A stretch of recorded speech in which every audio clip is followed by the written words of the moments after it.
الحمد لله رب العالمين والصلاة والسلام على أشرف المرسلين نبينا محمد وعلى آله وصحبه أجمعين أما بعد. Alors mes frères et sœurs, on poursuit rapidement sur la dernière parole de Cheikh Saleh Al-Fawzan que nous avions étudiée hier. Si vous vous souvenez, il fustigeait les gros laxistes qui condamnent le takfir des mécréants.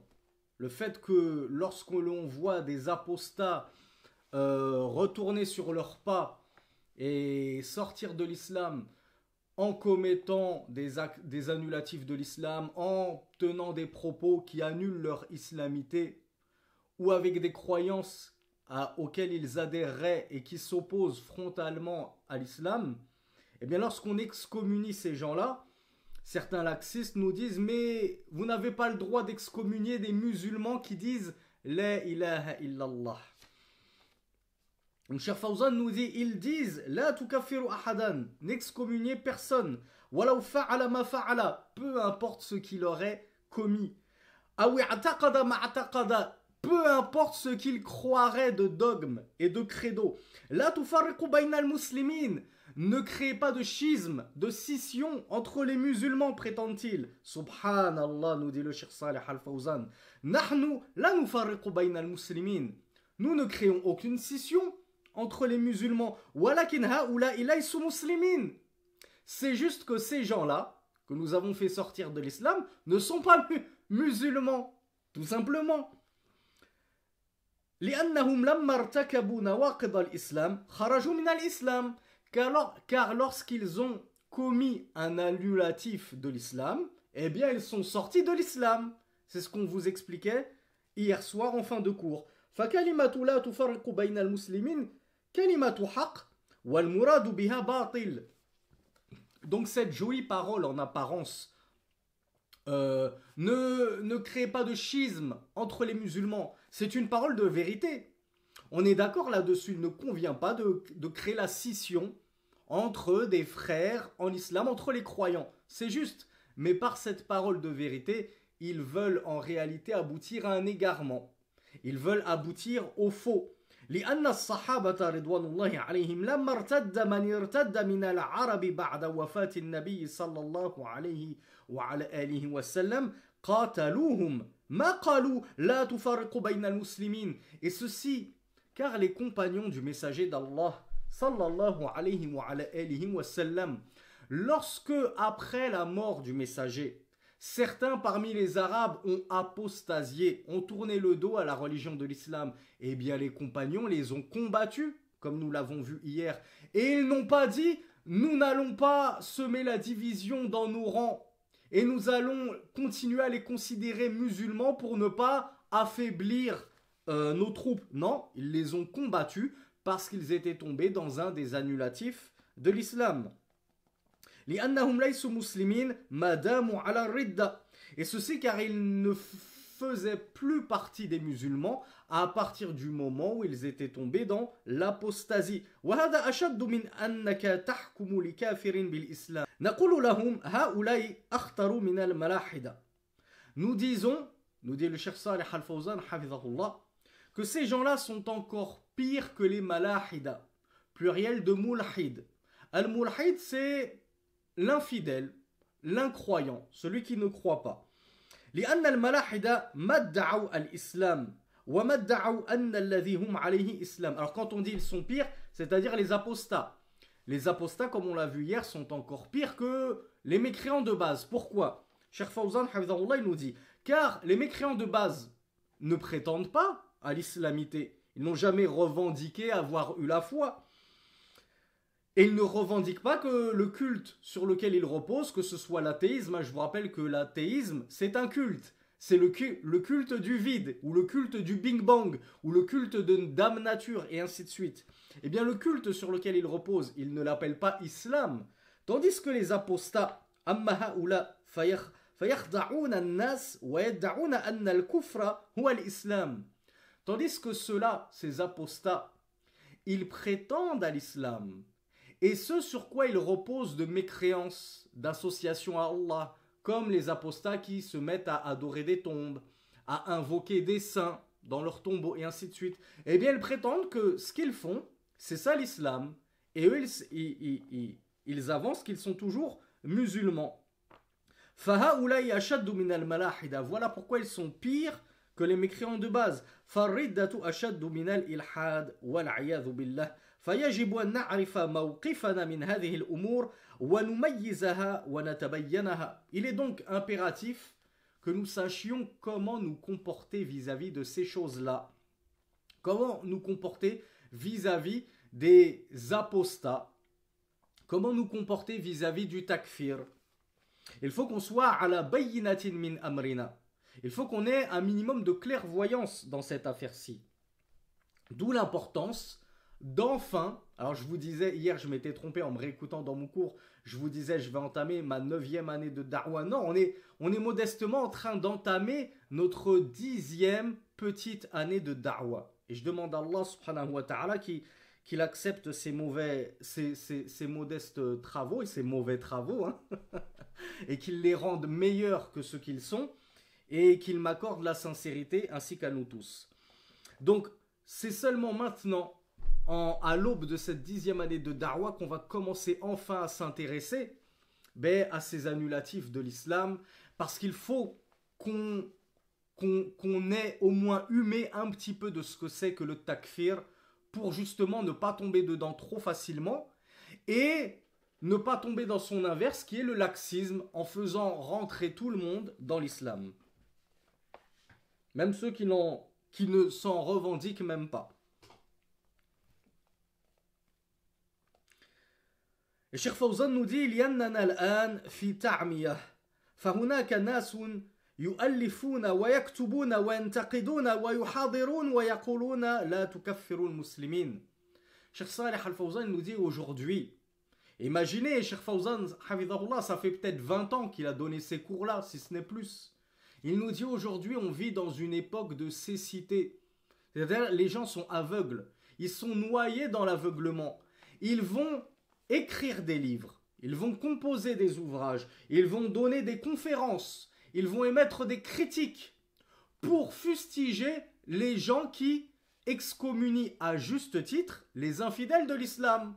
Et ils nous disent, ces grands laxistes qui font des conférences et des livres entiers sur le sujet, n'excommuniez pas les gens à partir du moment où ils disent La ilaha illallah, à partir du moment où ils se revendiquent être musulmans. Wa naqul nahnu nukaffiru man kharaja anil islam. Cheikh Fawzan leur répond à ces gens-là. Et à ce leitmotiv, ne divisez pas nos rangs. Cheikh Fawzan nous dit, certes, nous excommunions les mécréants, les apostats. Nous les faisons effectivement sortir de l'islam. Nous faisons sortir de l'islam et nous excommunions celui qui est sorti de l'islam. Rien de plus. Il est sorti de l'islam. Nous disons, eh bien, c'est un apostat. C'est lui qui est sorti de l'islam. C'est pas nous qui lui avons demandé de faire ses valises et de déguerpir. Bien au contraire. Nous, comme on l'a vu hier, nous n'avons de cesse de les rappeler à la raison, de les inviter à revenir repentants vers Allah subhanahu wa ta'ala. Ça ne nous fait nullement plaisir de voir certains de nos petits oisillons quitter le nid pour rejoindre la grotte du loup qui les attend pour les dévorer. Donc le Cheikh Fawzan nous dit Amma al-muslim fala yajuzu takfiruhu. Quant aux musulmans, mais bien entendu qu'il n'est pas autorisé de faire son anathème, de jeter sur lui l'anathème, c'est-à-dire de l'excommunier, de le faire sortir de l'islam. Les musulmans, jamais on ne les fera sortir de l'islam. Et comme le disent les savants, nous, les gens de la sunna et du groupe, nous sommes les plus précautionneux et les plus prudents à jeter le takfir sur des gens qui ne le méritent pas. Parce que Rasulullah sallallahu alayhi wa sallam nous a appris, celui qui dit à son frère « Anta kafir » tu es un mécréant. فَقَدْ بَاءَ بِهِ أَحَدُهُمَا ou فَقَدْ بَاءَ بِهِ أَحَدَهُمَا, je ne sais plus les arabes. Celui qui dit à son frère tu es mécréant, alors certes cet anathème, ce takfir, il va retomber sur l'un des deux. L'une des deux personnes. Si effectivement c'était un mécréant et tu as bien fait de le juger de mécréant, eh bien, cet anathème va lui tomber dessus et effectivement, il est bel et bien mécréant. Mais s'il n'était pas mécréant, et donc que tu as jeté l'anathème, tu as fait le takfir d'un musulman innocent qui ne méritait pas que tu l'excommunies de la foi, eh bien ton accusation de mécréance te retombe dessus. Donc regardez comme c'est gravissime de faire le takfir, de jeter l'anathème à tour de bras comme ça à la va-vite, à la légère. Mais lorsqu'il s'agit d'un cas évident, d'un adorateur de tombe et ainsi de suite, alors il n'y a pas de mal à dire ceux-là ce sont des kuffars, ce sont des mécréants, car ils viennent de pratiquer un des annulatifs de l'islam. Et ça me fait penser, en revisionnant le cours d'hier, vous aviez été nombreux durant le cours et durant la session questions-réponses à me poser la question par rapport au recours, l'inclinaison. Et je ne suis pas bête. Je sais très bien qui est-ce que vous visez et pourquoi vous m'avez posé cette question. Alors juste exceptionnellement, je me permets d'y répondre, même si ce n'est pas censé être le cadre de notre cours. Mais comme j'ai vu que vous étiez très touché par cette question-là, sachez que le recours, l'inclinaison, c'est comme le soujoud. D'ailleurs, le recours est une sorte de soujoud. Pourquoi? Parce que le recours et le soujoud, ils relèvent de deux catégories. La première catégorie à laquelle on pense instinctivement, c'est la catégorie de l'adoration. J'ai fait un soujoud, une prosternation, ou un recours, une inclinaison d'adoration. Et ce recours et ce soujoud d'adoration, lorsqu'il est fait par adoration, eh bien entendu, il est interdit de l'offrir à un autre qu'Allah, et celui qui va le faire pour un autre qu'Allah a mécru, parce qu'il a associé à Allah subhanahu wa ta'ala dans son adoration. Mais comme l'a expliqué Shaykhul Islam Ibn Taymiyyah, il y a une deuxième catégorie de soujoud et de recours qui ne relèvent pas de l'adoration, mais qui relèvent de la salutation. Et à l'époque, avant notre charia mohammedienne, cela était autorisé comme on le voit dans le Coran, où la famille de Youssouf s'était prosterné devant lui. Est-ce qu'on va dire que le père de Youssouf, qui était un prophète lui-même, alayhimus salatu wassalam, il s'est prosterné devant un autre qu'Allah par adoration? Non. Mais à l'époque, il était d'usage pour marquer son respect envers une personne et le saluer dignement et avec révérence de se prosterner devant lui. Cependant, quand bien même ce type de prosternation et d'inclinaison ne relève pas de l'adoration, il est toutefois illicite et interdit, donc haram, hein, c'est pas makrouh, haram, haram, haram, mi'a fil mi'a, de le conférer à un autre qu'Allah subhanahu wa ta'ala. Voilà pourquoi les compagnons du messager d'Allah sallallahu alayhi wa sallam lui avaient demandé au messager d'Allah: que doit faire l'un d'entre nous lorsqu'il rencontre son frère? Est-ce qu'il l'embrasse? Rasulullah leur a dit non. Ils lui ont dit: est-ce qu'il le prend dans ses bras? Il lui fait l'accolade. Rasulullah leur a dit non. Il lui a dit: hal yanhani lahu? Est-ce qu'il se penche pour lui? C'est-à-dire il lui fait un recours. Rasulullah a dit non. Ils lui ont dit: est-ce qu'il lui serre la main? Il a dit oui. Donc on voit que pour se saluer, nous les musulmans, il ne convient pas, comme on le fait parfois malheureusement et maladroitement entre frères ou entre sœurs, de se faire de grosses accolades comme ça. Ça, normalement, c'est réservé à celui qui revient de voyage, celui qui part de voyage, à la limite à ses parents. Quelqu'un que tu n'as pas vu depuis un certain temps. Mais le frère que tu vois tous les jours à la mosquée, c'est pas la sunna de lui faire l'accolade, et encore moins de lui faire un recours. Mais la sunna, c'est uniquement de lui tendre la main. Et petite faïda pour les sœurs, sachez que c'est une sunna également pour vous, mesdemoiselles, de vous serrer la main entre sœurs. Je sais que les sœurs ont tendance à beaucoup se faire la bise, mais en réalité, la sunna, c'est pas la bise. C'est se serrer la main, même entre sœurs. Donc j'espère que cette question de qu'en est-il de certaines personnes qui font des recours à certains hauts dignitaires, et je ne cite personne pour ne pas froisser personne, eh bien sachez que ce n'est pas forcément du shirk.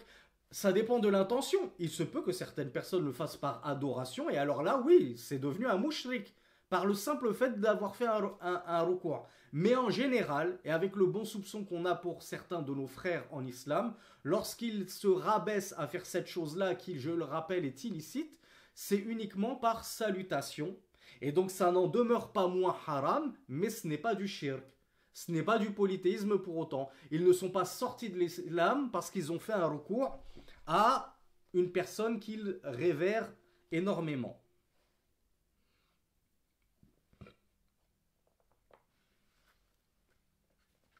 Donc on passe à notre premier annulatif de l'islam qui est, alors qui s'en souvient, et c'est logique, même ceux qui s'en souviennent pas, ils devraient le deviner, ben le shirk tout simplement. Alors, qui vont être les champions? Et là, j'aimerais que ce soit surtout les débutants qui n'ont pas encore suivi de cours avec nous, qui essayent de répondre. Qui va me donner la meilleure définition du shirk? Qu'est-ce que c'est que le shirk? Alors, je vous le dis, la traduction, c'est association. Ok, moi, je veux une définition. Je veux que vous m'expliquiez c'est quoi l'association. Alors, bravo à Abdullah. C'est pas mal. Bakary, c'est pas mal.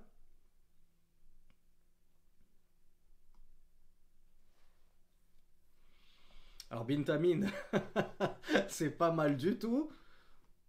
On voit les habitués.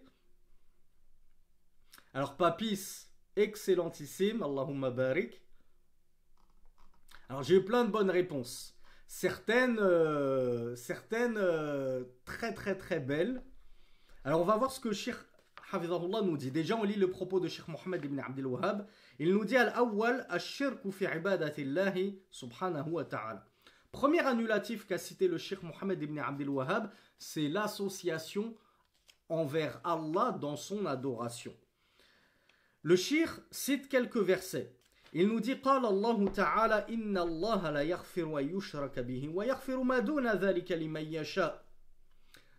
Verset 16 de la sourate An-Nisa, les femmes, sourate numéro 4. Allah Azza wa Jal nous dit certes Allah ne pardonne pas qu'on lui associe quoi que ce soit et il pardonne en deçà de cela, c'est-à-dire ce qu'il y a en dessous de moindre que cela, à qui il veut. Donc on voit à quel point le shirk est le plus grave de tous les péchés. C'est le seul qu'Allah Azza wa Jal ne pardonnera jamais si on meurt dessus.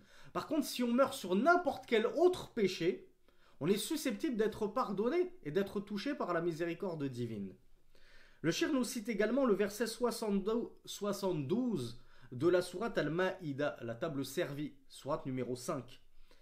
Allah Azza wa Jal nous dit Innahu ma yushrik billahi faqad harrama Allahu alayhi al-jannah wa ma'wahu an-nar wa ma lidh-dhalimin min ansar. Allah Azza wa Jal nous dit certes, celui qui associe à Allah, alors certes Allah lui a défendu le paradis, il lui a interdit le paradis, et son refuge sera le feu. Et point de secoureur pour les injustes. Ceux qui ont l'habitude avec moi, notamment dans les cours de tafsir, on met en relation et en corrélation la fin du verset avec le début du verset. Du coup, on aboutit à quoi comme petite faïda?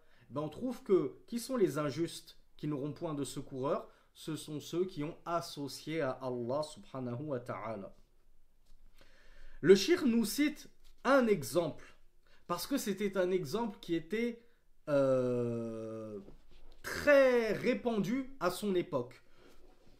Vous allez nous dire, vous allez m'objecter, oui, mais à notre époque, ça se voit beaucoup moins. Certes, hein, c'est plus l'acte qu'on rencontre le plus, mais on le trouve encore. Peut-être pas en France, peut-être pas en Belgique, c'est-à-dire avec une grande proportion, mais je suis persuadé que cet acte-là, on le rencontre chez certains sorciers charlatans, même en France et en Belgique, mais c'est vrai que ça se retrouve malheureusement beaucoup en Afrique, certains pays d'Asie du Sud, peut-être dans la région indo-pakistanaise, etc. Cet acte d'association, c'est al-dhabh, l'immolation. Voilà pourquoi le Cheikh Mohammed ibn Abdel Wahhab, pour illustrer ce premier annulatif de l'islam, il nous a même pas parlé de nous prosterner devant une tombe. Il a dit wa minhu al-dhabhu li ghayrillah, le fait d'immoler pour un autre qu'Allah, ka'an yadhbaha lil jinn aw lil qabr, comme le fait d'immoler pour un djinn ou une tombe. D'ailleurs, il y a Momna qui nous confirme que on trouve ça malheureusement au Pakistan, et pas que, hein. je veux pas me fâcher avec mes frères et sœurs pakistanais, mais malheureusement, ce rite associateur existe encore. Il ne faut pas penser que parce que ça n'existe pas dans les rues en France au grand jour, que ça n'existe pas en France, premièrement. Ça existe très certainement. Ça existe même très certainement aux États-Unis, avec tous les satanistes, les lucifériens, les stars de la musique, du rap, du cinéma, ceux qui veulent tous percer dans le showbiz et qui font des pactes avec le diable. Vous pensez que le diable et les démons ne leur demandent pas d'immoler pour autre qu'Allah afin de les faire tomber dans le polythéisme, toujours davantage. Donc ça c'est pour le premier annulatif de l'islam. Donc qu'est-ce que nous en dit le Cheikh Saleh Al-Fawzan hafidhahullah? Il nous dit la pire forme d'apostasie, la plus immense en gravité, eh bien c'est bien entendu l'association à Allah dans son adoration. Bi'an, alors que signifie associer à Allah dans son adoration? Eh bien comme vous avez été nombreux à me le dire, le cheikh nous dit bi'an ya'buda ma'allahi ghayrahu. C'est-à-dire qu'il va se mettre à adorer avec Allah, autre que lui. On a une faïda ici. C'est que associer à Allah, ce n'est pas forcément délaisser l'adoration d'Allah et se tourner exclusivement vers l'adoration d'autres qu'Allah. Moi, j'adore pas du tout Allah, j'adore uniquement Jésus, fils de Marie. C'est lui mon Seigneur. Eh bien, ça c'est de l'association. Et celui qui adore soi-disant Allah le Père et aussi par voie de conséquence il va adorer soi-disant son Fils, c'est aussi de l'association.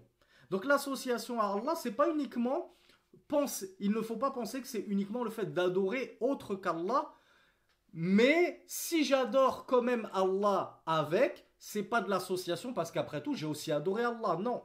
À partir du moment où tu vas adorer un autre en même temps que Allah, avec Allah, même à moindre proportion, à moindre mesure, eh bien cela demeure de l'association à Allah subhanahu wa ta'ala. Et comme me l'avait dit Papis, hein, c'est celui qui avait le mieux retenu la définition que d'ailleurs vous retrouverez sur ma modeste chaîne YouTube. Il y a une vidéo dédiée que j'ai extraite d'une série de cours et que j'avais intitulée, je crois, la meilleure définition de l'association. Je vous invite à y retourner. C'est le fait de conférer à Allah un droit c'est le fait de conférer à un autre qu'Allah un des droits intrinsèques à Allah subhanahu wa ta'ala, un des droits intrinsèques d'Allah. Et parmi les droits intrinsèques d'Allah subhanahu wa ta'ala, il y a le fait, et ces droits les plus exclusifs et les plus primordiaux, c'est le fait d'avoir le droit d'être adoré par ses créatures. Donc quand tu vas prendre ce droit à l'adoration qu'a Allah, et là, à lui seul, à Allah seul appartient ce droit d'être adoré par ses créatures. Tu vas prendre ce droit à l'adoration et tu vas le donner à un autre qu'Allah. Et tu vas dire, mais non, cette statue aussi, elle a le droit qu'on immole pour elle, qu'on fasse une sajda, une prosternation pour elle, qu'on fasse une invocation pour elle. Et bien par cela, tu viens de détourner effectivement une part de l'adoration à un autre qu'Allah subhanahu wa ta'ala. Et donc tu as bien pris un égal avec Allah. Comment ça un égal? Je les ai pas mis à la même valeur. Et les polythéistes de Quraysh, ils mettaient pas leur divinité à la même hauteur et à la même échelle qu'Allah. Ben, en termes d'importance, certes, mais ils les avaient mis à la même échelle dans le droit que possédait Allah à l'adoration. Et ils ont dit de la même façon que Allah possède le droit à l'adoration, nos divinités également possèdent le droit à l'adoration. Eh bien c'est ça, donner un égal à Allah subhanahu wa ta'ala. Et ceci est l'association qu'Allah azza wa jal nous a toujours défendue. Et c'est le seul péché qu'il ne pardonnera jamais si on meurt dessus. Parmi ces adorations que certains détournent à un autre qu'Allah, il y a al-dhabhu li ghayrillah, nous dit Cheikh Saleh Al-Fawzan, le fait d'immoler pour un autre qu'Allah subhanahu wa ta'ala. Et peut-être que un certain nombre d'entre vous savez que dans votre village, cette pratique, cette coutume persiste de la part de personnes qui se revendiquent de l'islam. Parce que ce soit perpétré par des animistes et des adorateurs d'arbres ou je ne sais quoi, soit, Mais que ce soit des gens qui se revendiquent de l'islam et qui continuent pour une raison ou une autre, parce qu'il vient d'acheter une maison, parce qu'il a envie d'être tranquille, de ne pas être embêté par les djinns, parce que c'est le soi-disant frère, le sorcier qu'il a invité à faire cela, il le fait, sachez que ça c'est un rite païen, polythéiste. C'est gravissime, c'est du shirk, tout simplement. Cet acte-là fait sortir son auteur de l'islam. Je ne sais pas si vous vous rendez compte de la gravité de cette chose-là. Donc le Cheikh Saleh Al-Fawzan nous dit, parmi ce type d'apostasie qu'est l'association à Allah, il y a le fait de sacrifier pour un autre qu'Allah, il y a également le fait de formuler un nadhr. Qui d'entre vous sait ce que signifie un nadhr? Bravo, le vœu pieux. C'est quoi le vœu pieux? Ben au lieu, est-ce que le vœu pieux est une bonne chose en islam? Faire un vœu. Pour Allah seul, toujours pas, bonne réponse. Même pour Allah seul, c'est détestable. Parce que Rasulullah sallallahu alayhi wa sallam nous a appris que le vœu, an-nadhr, n'émanait que d'une personne avare, bakhil, parce que tu as besoin, pour adorer Allah, de négocier entre guillemets. Oh Allah, je te fais le vœu que si tu me donnes une bonne épouse, je vais jeûner une semaine consécutive d'affilée. Mais subhanallah, pour adorer Allah et lui vouer un jeûne, tu as besoin de négocier une épouse. Tu peux pas lui donner comme ça gratuitement entre guillemets cette adoration. Ne le mérite-t-il pas? Allah Azza wa Jalla ne mérite-t-il pas toutes nos adorations sans qu'il n'ait à nous donner quoi que ce soit en retour? Il nous a déjà donné la vue, l'ouïe, la respiration, des bras, des pieds pour marcher. Alhamdulillah. Et si vous cherchiez à dénombrer les faveurs d'Allah sur vous, vous ne sauriez y parvenir et les dénombrer. Donc, un-nadhr, le vœu pieux, même s'il est détestable, ça n'en reste pas moins une adoration. Oh Allah, je te fais le vœu de faire ceci et cela si tu me donnes ceci et cela. Ça reste une adoration que tu ne peux donc par définition pas détourner à un autre qu'Allah subhanahu wa ta'ala. Donc si tu te mets à faire un vœu pour un démon, ô toi le roi des démons, si tu me donnes la richesse, la gloire, la popularité, je te fais le vœu de faire ceci et cela, eh bien ça te fait sortir automatiquement de l'islam.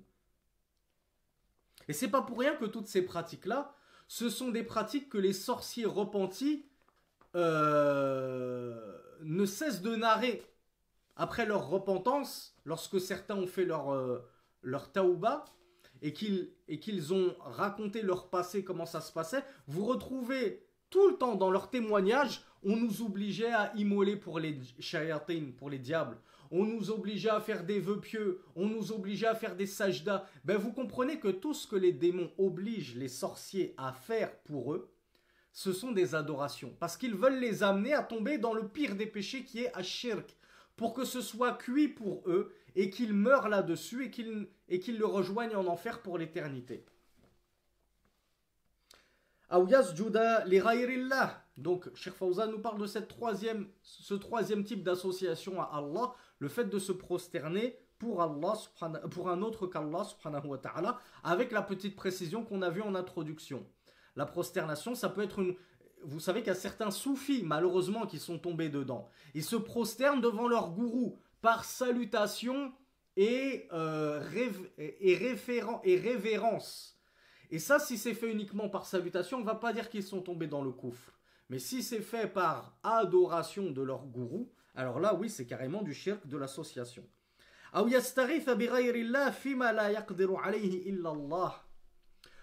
Ou bien le fait de chercher secours auprès d'un autre qu'Allah. Est-ce que chercher secours auprès d'un autre qu'Allah, ça constitue véritablement du shirk, de l'association à Allah? Alors il y a beaucoup de sœurs qui me disent oui tout de suite, sans nuance. Alors il y a Bakary qui a la bonne réponse.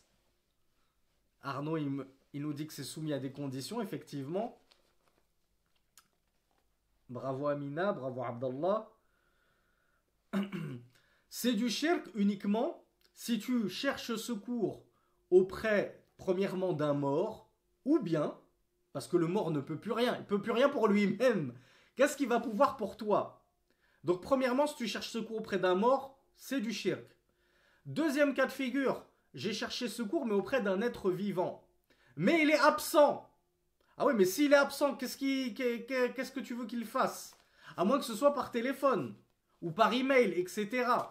Mais si tu l'appelles comme ça en pensant qu'il t'entend, toi tu te trouves à Marrakech et lui il se trouve à Tombouctou et tu commences à lui dire comme ça, oui mais lui c'est un waliullah, il va m'entendre, par télépathie il va m'entendre, ça c'est du shirk. Troisième cas de figure, tu vas t'adresser à ce vivant-là, mais pas par télépathie en pensant qu'il pourra t'entendre à 1000 km de distance, mais tu t'adresses directement à quelqu'un qui t'entend véritablement de ses propres oreilles parce que c'est ton voisin et t'es allé sonner chez lui. Et tu vas lui demander quelque chose dont il n'a pas la capacité. Oh toi qui fréquentes tout le temps la mosquée, je pense que tu es un pieux. Est-ce que tu peux toucher le ventre de ma femme, hein, bien la caresser comme il faut, pour la faire tomber enceinte? J'ai entendu que les waliullah, ils avaient des pouvoirs magiques, etc. Et encore une fois, chercher le secours d'un autre qu'Allah subhanahu wa ta'ala dans ce que ne peut donner qu'Allah subhanahu wa ta'ala, c'est du shirk. Là, tu es tombé dans le shirk parce que tu es en train de conférer des pouvoirs mystiques extraordinaires, surhumains, à un simple humain. Du style être un waliullah. Et je sais plus, c'est le quatrième ou cinquième et dernier cas de figure, tu vas chercher le secours d'un humain qui t'entend, parce qu'il est à côté, ou parce que tu l'appelles au téléphone, dans ce dans quoi il peut t'aider. Donc tu cherches le secours de ton voisin, parce qu'il a un cric, et que tu as besoin de son cric pour changer ta roue. On va pas dire que c'est du shirk. Donc je pense que là, c'est évident pour tout le monde. Donc à partir du moment où tu sors de ce dernier cas de figure, tu es tombé dans le shirk. Et ça, encore une fois, c'est des choses qu'on rencontre parmi ceux qui se revendiquent de l'islam. Puis on nous dit, vous êtes des takfiristes, vous faites sortir les musulmans de l'islam. Mais non, on a des gens qui se revendiquent de l'islam et qui vont invoquer des morts pour les délivrer de l'oppression, les délivrer de l'épreuve. Qui possèdent un gourou soufi ou chiite dans tel pays et qui se mettent à l'invoquer comme ça à des milliers de kilomètres en pensant que leur gourou les entend et qu'il peut répondre favorablement à leurs requêtes et à leurs doléances.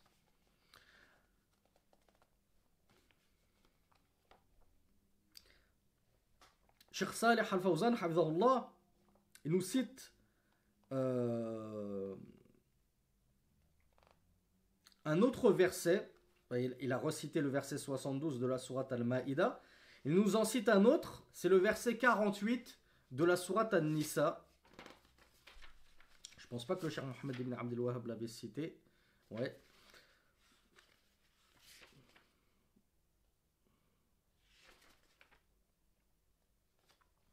Le Cheikh Saleh Al-Fawzan nous cite la parole d'Allah subhanahu wa ta'ala. Inna Allah la... ben non, finalement on l'avait cité. Alors, il le cite en entier. Le verset 48 de la sourate An-Nisa, on l'a vu, mais là, il le cite en entier. Inna Allah la yaghfiru an yushraka bihi wa yaghfiru ma duna dhalika liman yasha.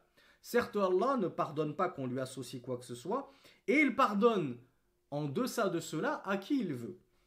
Puis Allah nous dit, dans le même verset, wa man yushrik billah faqad iftara ithman 'azima. Et quiconque associe à Allah a certes fomenté, commis un immense péché. C'est même le pire de tous les péchés. Et dans un autre verset, numéro 116 de la sourate An-Nisa, les femmes, Allah nous dit وَمَا يُشْرِكْ بِاللَّهِ فَقَدْ ضَلَّ ضَلَالًا بَعِيدًا. Et quiconque associe à Allah s'est certes égaré d'un lointain égarement. فَالشِّرْكُ هُوَ أَخْطَرُ أَنْوَاعِ الرِّدَّةِ. Donc le shirk, l'association, c'est la plus grave et dangereuse forme d'apostasie qui soit. وهو أن يعبد غير الله بأي نوع من أنواع العبادات. Et l'association à Allah, c'est comme me l'avait dit un frère, je ne sais plus si c'était Bakari ou un autre frère, c'est le fait d'adorer un autre qu'Allah dans quelque catégorie que ce soit de l'adoration, puisque l'adoration a plusieurs catégories. Que ce soit parmi les catégories principales qu'on retrouve en termes d'association à Allah subhanahu wa ta'ala, il y a ad-du'a. Donc que ce soit par l'invocation, tu vas invoquer un autre qu'Allah, que ce soit par l'immolation, que ce soit par le vœu pieux, que ce soit par la recherche de secours, la recherche de l'aide, dans ce en quoi seul Allah est capable. Wayad'ul mauta, tu vas invoquer des morts. Yastarithu bil qubur, tu vas chercher le secours des tombes ou des habitants des tombes. Wayastanjidu bil amwat, tu vas chercher le secours des morts. هذا هو أخطر أنواع الردة وأعظمها وهذا عليه كثير ممن يدعي أو ممن يدعون الإسلام. Et cette forme de ridda, cette forme d'apostasie qui est la plus grave, la plus terrible, la plus condamnable, eh bien regardez, c'est pas moi qui le dis, c'est Cheikh Saleh Al-Fawzan qui nous dit, eh bien figurez-vous qu'un grand nombre de ceux qui s'affilient à l'islam, de ceux qui prétendent fallacieusement et qui revendiquent l'islam, eh bien on trouve un grand nombre d'entre eux qui est tombé dans cette pire forme d'apostasie qui est ash-shirku billah, l'association à Allah. Yabnoun al-adriha wa yatufuna biha. Ils vont construire des mausolées et circumambuler autour, comme on pratique la... Alors le verbe circumambuler n'existe pas à ma connaissance. Donc ils vont pratiquer la circumambulation autour de ces mausolées, de ces tombeaux surélevés, alors que vous savez que Rasulullah sallallahu alayhi wa sallam nous a interdit de surélever nos tombes. Eux, ils en font carrément des monuments. Et ils circumambulent, ils tournent autour comme on fait le tawaf autour de la Kaaba. Ils vont immoler pour des tombes, ou les habitants des tombes, mais ça revient à la même chose. Ils vont leur faire des vœux pieux. Ils vont chercher à se rapprocher des habitants de ces tombes. Alors, pourquoi est-ce qu'ils se rapprochent, à votre avis, des habitants de ces tombes? En pratiquant toutes ces sortes d'adorations, en leur offrant toutes ces offrandes. Bravo Clara, bravo Abdallah, bravo Abdel Wahab. On a vu ça dans les cours précédents. Mais ils pensent naïvement que ça va les rapprocher d'Allah. Pour eux, si je veux accéder au maître, il faut déjà que j'essaye de, comment dire, de me faire bien voir par ses vizirs, ses ministres, ses délégués. Lorsque je veux obtenir un rendez-vous avec le roi, j'essaye de sympathiser avec son secrétaire. Peut-être qu'il va m'obtenir un rendez-vous plus facilement. Donc eux, ils raisonnent, ces pseudo-musulmans d'aujourd'hui, ils raisonnent de la même façon que raisonnaient les associateurs de l'époque du prophète Mohammed sallallahu alayhi wa sallam. Ils pensent que pour accéder directement à Allah le très haut, le plus haut, ils ne reniaient même pas que c'était Allah le plus haut. Ils avaient besoin toutefois de passer par des intermédiaires, par des divinités en dessous, ou des soi-disant rapprochés. On ne va même pas parler de divinité, si ça vous fait plaisir. Ils pensaient qu'ils avaient besoin de se rapprocher par des gens, des pieux, en dessous d'Allah, qui feront la navette entre eux, les serviteurs d'Allah, et Allah, le maître, le très haut, le plus haut. Mais c'est exactement le culte des associateurs de la Mecque. Ils ont pris des pieux dont ils avaient, sculpté l'effigie dans la pierre, ce qui est devenu ils sont devenus alors des idoles, et ils se sont mis à les adorer, en pensant que par leur adoration, cette adoration les rapprocherait d'Allah subhanahu wa ta'ala en proximité. Eh bien, 1400 ans plus tard, ce culte perpétue. Je prends des intermédiaires entre moi et le Très-Haut, en pensant que cet intermédiaire-là, il va me rapprocher d'Allah subhanahu wa ta'ala. Cheikh Fawzan nous dit ils disent, ces tombes-là, ou ces habitants des tombes, nous rapprochent d'Allah subhanahu wa ta'ala. فهم يتقربون لها وهي بزعمهم تقربهم إلى الله. لماذا لم يتقربوا إلى الله من الأصل ويتركوا هذه المتاهات؟ Cheikh Saleh Al-Fawzan, subhanallah, il nous pose une question d'une clarté et d'une simplicité qui est limite enfantine. Elle est déroutante tant elle est enfantine. Et le cheikh, il nous dit, subhanallah, pourquoi ne se rapproche-t-il pas directement d'Allah et ne délaisse-t-il pas le rapprochement de ses intermédiaires? Si tu sais que Allah entend tout et voit tout, pourquoi ne lui adresses-tu pas toutes tes supplications directement? Pourquoi vas-tu détourner ces supplications, ces du'as, ces invocations à d'autres que lui, en dessous soi-disant de lui? Mais adresse-les directement au Maître, au Roi des rois, au Seigneur de l'univers. Pourquoi faire compliqué quand on peut faire simple? Tu as une demande à formuler, demande-la directement à Allah. C'est ce qu'avait enseigné le prophète sallallahu alayhi wa sallam à son cousin germain bien-aimé Abdullah ibn Abbas. Wa idha sa'alta fas'alillah.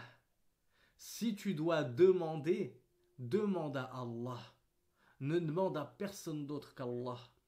Et les salafus salih, et à leur tête les compagnons, ils l'avaient tellement compris, cette chose-là, et ils avaient poussé cette exclusivité de la demande à Allah subhanahu wa ta'ala, qu'il est connu d'eux et rapporté d'eux que lorsque l'un d'entre eux faisait tomber je ne sais quoi de sa monture, lorsqu'il était à monture, et qu'il faisait tomber je ne sais quoi, et que quelqu'un était à côté, il ne lui demandait pas « Peux-tu me ramasser cela ?» Il descendait de sa monture pour ne pas avoir à demander à autre qu'Allah quoi que ce soit. Ils se débrouillaient autant que faire se peut par eux-mêmes et ils ne comptaient que sur Allah subhanahu wa ta'ala.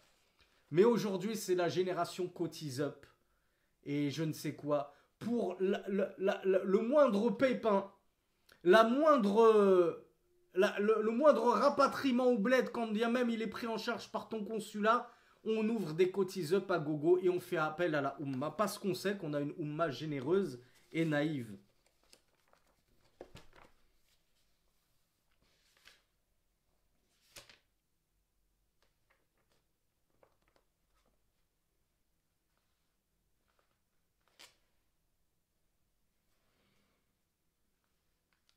Donc Cheikh Fawzan nous dit que ces gens-là tentent plutôt de se rapprocher d'Allah directement.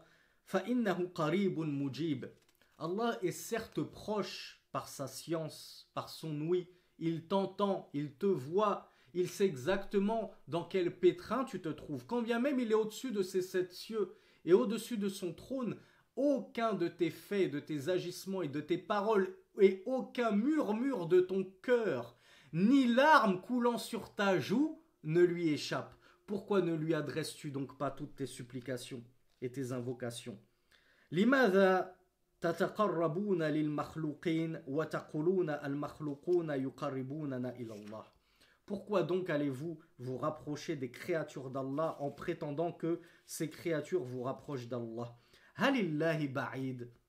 Est-ce qu'Allah est si loin dans votre esprit au point que vous ayez désespéré de l'invoquer directement, de lui adresser toutes vos prières, toutes vos demandes? Halillahi aghlaqa abwabahu. Allah aurait-il fermé ses portes au point qu'il ne veuille plus vous regarder, vous faire miséricorde, vous écouter, vous soulager? Halillahu la ya'lamu wa la yasma'u khalqahu. Est-ce qu'Allah ne sait pas l'état dans lequel se trouve sa création, ses créatures? Est-ce qu'Allah ne les entend pas, ces créatures? Wala yara ma yaf'alun. Et ils ne voient pas ce qu'ils font. Toutes ces questions oratoires que nous pose le shir pour nous permettre de réfléchir par nous-mêmes. Mais oh que non, cher shir, oh que non, qu'Allah, bien sûr qu'il entend tout, qu'il voit tout, il sait tout. Alors, le shir a raison. Pourquoi est-ce que je vais me chercher à me rapprocher de sorciers, de devins, de djinns, de soi-disant awliya Allah, de gourous, de saints, etc. Mais lorsque j'ai une demande, je la demande directement à Allah. Notre religion, elle est tellement simple. Peut-être que certains d'entre vous êtes d'anciens chrétiens. Les chrétiens, pour se faire absoudre de leurs péchés, ils ont la double humiliation. Ils sont obligés d'aller voir leur curé et de se confesser. Donc ils vont se balancer eux-mêmes en avouant leurs péchés. Dans, je ne sais plus, est-ce qu'on appelle ça un presbytère, hein, j'ai oublié cette petite cabine d'essayage là, dans laquelle ils pensent être cachés. Et ils se confessent, ils balancent ses pires péchés à un curé en terminant par « Mon père, pardonnez-moi ». La ilaha illallah. Et quand ils disent « Mon père », ils ne s'adressent pas à Allah. Ils disent « Mon père » en parlant du curé, là, du prêtre. Ils demandent au prêtre, à une créature d'Allah qui est un associateur parmi les pires associateurs, puisqu'il a conféré et à Allah un fils, et parfois même une mère, wal'iyadhu billah, et il demande à cet associateur de lui pardonner ses fautes. Alhamdulillah ala ni'matil islam.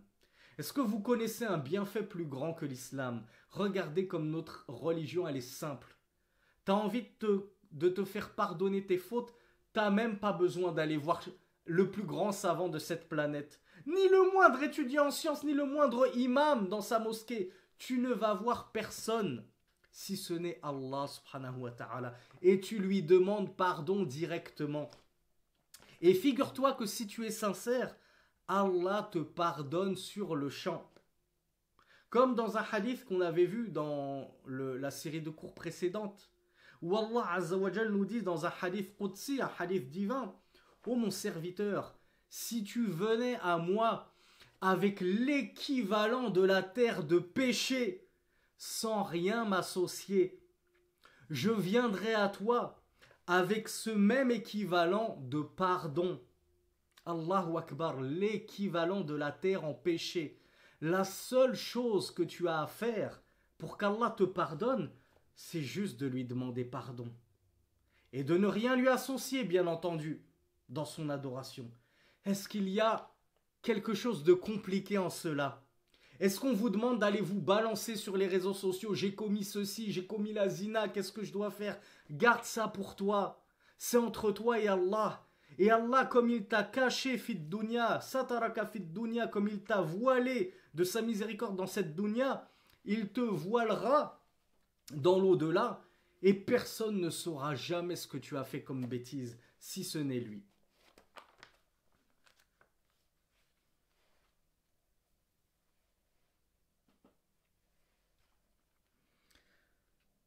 Cheikh Salih Al-Fawzan nous dit, Allah qaribul mujib. Allah est proche et il exauce l'invocation de ceux qui l'invoquent. وَإِذَا سَأَلَكَ عِبَادِي عَنِّي فَإِنِّي قَرِيبٌ أُجِيبُ دَعْوَةَ الدَّاعِ إِذَا دَعَانِ. Allah nous dit dans le verset 182 de la sourate Al-Baqarah, la vache, « Et lorsque mes serviteurs te questionnent à mon sujet, je suis certes proche, je réponds à l'invocation de l'invocateur lorsqu'il m'invoque. » Allah nous dit que lorsqu'on l'invoque, il répond à nos invocations. Pourquoi est-ce que tu vas détourner l'invocation à un autre qu'Allah, alors qu'il entend tout, il sait tout, et il est plus proche de ses créatures que ne l'est notre propre veine jugulaire, proche, comme on l'a souvent expliqué, par sa science, par sa miséricorde, etc. Et non pas par son être. Allah est bien au-dessus de ces sept cieux distincts de sa création. وَقَالَ رَبُّكُمُ ادْعُونِي أَسْتَجِبْ لَكُمْ. Allah nous dit dans le verset 60 de la sourate Ghafir, pardonneur, et votre Seigneur dit, invoquez-moi, je vous exaucerai. Subhanallah. Allah nous demande et nous commande même de l'invoquer, donc ordre désignant l'obligation. Nous sommes donc dans l'obligation d'invoquer Allah subhanahu wa ta'ala. Et il y a la sœur Soumia qui me pose justement cette question qui tombe à pic. Est-ce qu'il nous répond même dans la prière après chaque phrase de la Fatiha? Oui, il y a un hadith qui le mentionne très clairement. Et j'invite la sœur et ceux que ça intéresserait à consulter la dernière série de cours que j'ai donné sur Tafsir de Surat al-Fatiha, justement basé sur une des épîtres du Cheikh Mohammed ibn Abdel Wahhab, commentée par le Cheikh Salih Al-Fawzan. Je crois que je l'ai appelé exégèse de la sourate Fatiha comme tu ne l'as jamais entendue. Elle est en seulement 3 cours ou 4 cours, à tout casser. Et vous allez voir que la Fatiha, c'est une véritable conversation entre le serviteur et son Seigneur. Et donc Allah Azza wa Jal, ne serait-ce que par Al-Fatiha, il nous a imposé de l'invoquer, puisqu'on l'invoque Allah dans Al-Fatiha. Ihdina sirat al-mustaqim, guide-nous sur le droit chemin. Et Allah nous dit dans le Coran, je vous répète la source, verset 60 de sourate le pardonneur, Ghafir, Allah nous dit, et ton Seigneur et votre Seigneur dit, invoquez-moi, je vous exaucerai. Allahu Akbar. Donc, il nous impose de l'invoquer, mais en même temps, il est tellement bon que lorsqu'on l'invoque, il nous exauce. Qu'est-ce qu'on a à se détourner de son culte?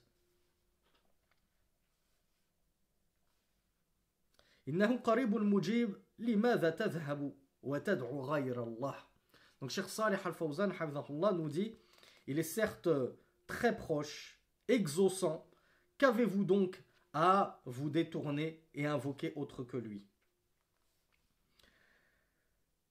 Wa taqul hada yuqarribuni ila Allah. Tu vas prétendre que un tel, parmi les saints ou je ne sais quoi, te rapproche d'Allah. Or Allah Azza wa Jal nous dit dans le verset numéro 3 de sourate Az-Zumar, les groupes, Ma na'buduhum illa liyuqarribuna ila Allahi zulfa. Il nous cite l'argument des premiers associateurs vers lesquels le prophète Mohammed sallallahu alayhi wa sallam a été envoyé. Qu'est-ce qu'il disait pour se dédouaner, se justifier de leur adoration d'autre qu'Allah? Il disait, nous ne les adorons que, donc déjà il reconnaissait être dans l'adoration d'autre qu'Allah, mais il disait, nous ne les adorons que pour qu'ils nous rapprochent d'Allah en proximité. Donc pour eux, c'était de l'adoration d'Allah que de vénérer d'autre qu'Allah parce que, excuse number one, il nous rapproche d'Allah. On ne le fait que pour qu'il nous rapproche d'Allah. Oui, mais vous ne considérez pas que c'est du shirk. Mais Allah, lui, il a qualifié cette pratique de shirk, comme nous l'avons étudié dans la série de cours précédente. يعني كأن الله لا يعلم ولا يدري وهكذا زين الشياطين الجن والإنس لهؤلاء وهم يدعون الإسلام ويشهدون أن لا إله إلا الله ويصلون ويصومون ولكن يخلطون أعمالهم بالشرك الأكبر فيخرجون من دين الإسلام وهم يصلون ويصومون ويحجون والذي يراهم يظن أنهم مسلمون. Donc le cheikh nous dit, ces gens-là qui persistent aujourd'hui encore à invoquer d'autres qu'Allah et ainsi de suite, à prendre des intermédiaires entre eux et Allah, eh bien ces gens-là, c'est comme si Allah ne savait pas. Ils se mettent à invoquer autre qu'Allah comme si Allah n'entendait pas, ne savait pas, ne connaissait pas leurs besoins, leurs carences, et ainsi de suite. Et ainsi leur a enjolivé leurs œuvres, les démons parmi les djinns et les hommes. Ces gens-là vont revendiquer et prétendre l'islam. Ils vont jusqu'à attester qu'il n'y a d'autre Dieu qu'Allah. Ils vont même prier, ils vont même jeûner, ils vont même partir en pèlerinage, mais ils vont mélanger à leurs adorations le crime le plus grand qui est le shirk akbar, la grande association à Allah subhanahu wa ta'ala. Et à cause de ce shirk, quand bien même ils jeûnent, ils prient, ils font des aumônes et ainsi de suite, eh bien ils sortent automatiquement de l'islam. Et certains, parmi les badauds, passant comme ça, les voyant en train de faire des sajdas dans une mosquée, ils se diraient ces gens-là sont des musulmans. Mais ils ne savent pas qu'après leur prière, ils se rendent par exemple au cimetière et ils immolent pour d'autres qu'Allah. Eh bien ces gens-là que tu avais vu prier à la mosquée en pensant qu'ils étaient musulmans, c'était en réalité des kuffars, des mécréants. Il convient donc de connaître cette chose-là. Ash-shirku billah wa akhtaru dhunub. Le pire des péchés, c'est bien l'association à Allah subhanahu wa ta'ala. Et malgré son immensité à ce péché, l'immensité de son mal, eh bien un grand nombre de prétendus affiliés à l'islam sont tombés dans ce péché-là. Cependant, ils ne vont pas l'appeler shirk, ils ne vont pas l'appeler association, cette chose qu'ils pratiquent. Cette association qu'ils pratiquent, eux, ils s'en dédouanent. Ils disent non, non, C'est pas de l'association à Allah ce qu'on est en train de faire. Comment est-ce qu'ils l'appellent? On va parler juste des associateurs de nos jours, les principaux, parmi les soufis notamment, ou les chiites. L'association qu'ils commettent envers autre qu'Allah. Alors non, c'est pas le tawassuf.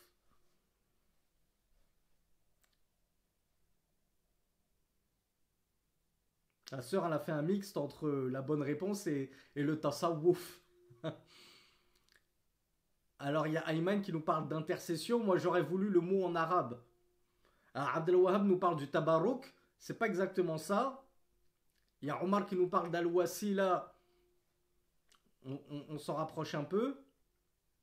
Voilà, bravo Inès qui est la première à m'avoir apporté la bonne réponse. Bravo Al-Tahir. At-tawassul.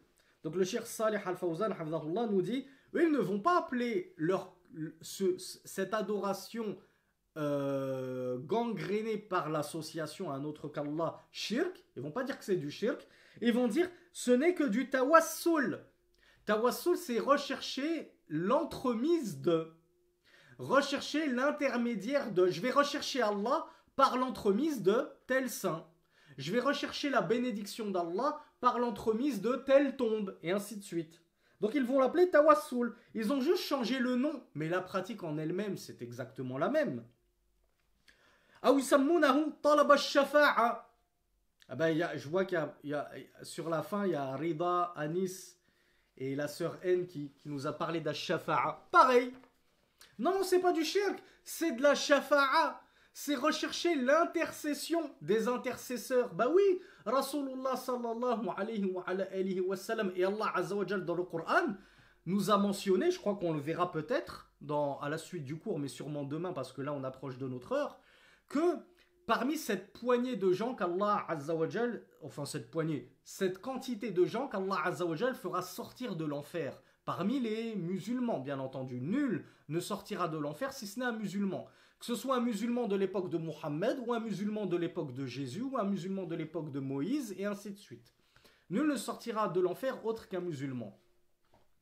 Eh bien, parmi cette poignée-là, il y en aura qui sortiront par la grâce d'Allah subhanahu wa ta'ala, qui décidera de mettre fin à leur châtiment, parce qu'ils étaient musulmans. Et il y en a d'autres qui sortiront par quoi? Qu'est-ce qui peut rester d'autre comme causes qui feront qu'ils sortiront de l'enfer? Bah oui, on est en plein dedans, l'intercession.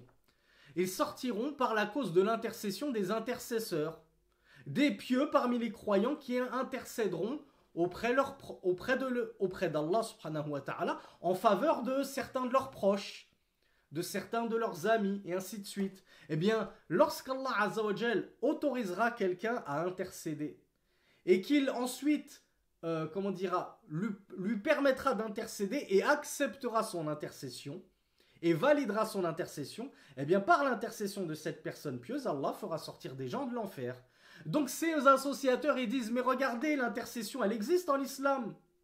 Eh bien nous, ce qu'on fait, on est uniquement en train de demander à ces alliés d'Allah, ces grands rapprochés d'Allah, d'intercéder pour nous auprès d'Allah subhanahu wa ta'ala. Au lieu de demander directement à Allah le pardon et tout ce dont ils ont besoin, ils vont le chercher auprès de pseudo-intercesseurs, alors qu'en réalité, ils n'ont nulle science de est-ce que cette personne-là, c'est bien un intercesseur. Qui te dit que ce gourou soufi ou ce gourou chi que tu es en train d'invoquer en dehors d'Allah, mais qui t'a dit que c'était un rapproché d'Allah? Qui te dit qu'en réalité, dans sa tombe, il n'est pas lui-même en train de se faire châtier parce que c'était un criminel de guerre? Le pire criminel de guerre qui soit, un criminel qui est tombé dans l'association. Parce qu'il n'y a pas pire crime que l'association à Allah subhanahu wa ta'ala. Donc tu es en train d'adresser des doua à une personne qui est plus besogneuse de tes doua à toi, de tes invocations à toi, que toi tu ne l'es de ses invocations à elle.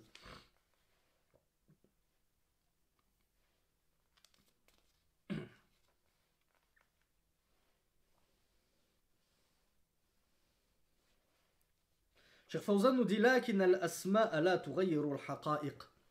ils ont beau changer et travestir les noms. Et le koufr et le shirk, ils l'ont appelé intercession. Ils l'ont appelé tawassul, entremise et ainsi de suite. Mais modifier les noms ne modifiera jamais leur quintessence, leur leur entité propre. Le shirk restera toujours du shirk. Tu peux lui mettre un voile, un niqab, tu peux l'appeler autrement et changer toutes les lettres du mot, ça restera toujours du shirk. Cette pratique-là restera toujours de l'association à Allah subhanahu wa ta'ala. Ash-shirk ou ash-shirk. وهو أكثر الأنواع وقوعا مع أنه ظاهر في كتاب الله وفي سنة رسول الله صلى الله عليه وعلى آله وسلم. Et le shirk, c'est étonnamment la plus grande en termes de proportion et de quantité, c'est la plus grande quantité d'apostasie qui existe parmi les 10 annulatifs qu'on va voir. Ce qui est le plus monnaie courante pour sortir de l'islam, ben c'est de tomber dans le shirk, alors même que c'est l'apostasie la plus manifeste et évidente.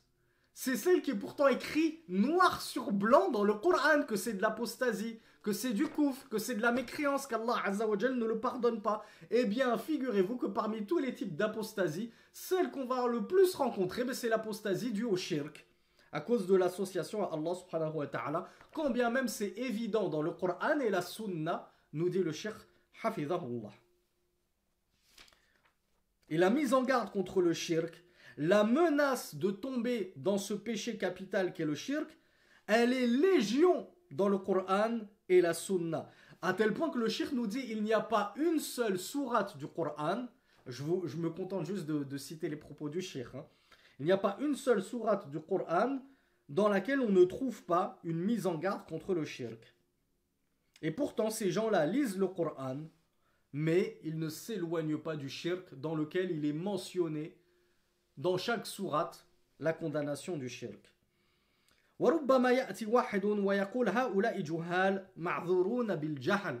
Et ça, ce passage très croustillant de notre série de cours, on va se la réserver pour demain, insha'Allah ta'ala. Ça va être la partie sur l'excuse de l'ignorance. Vous avez été très nombreux à me questionner hier à la fin du cours sur est-ce qu'un tel est excusé pour son ignorance.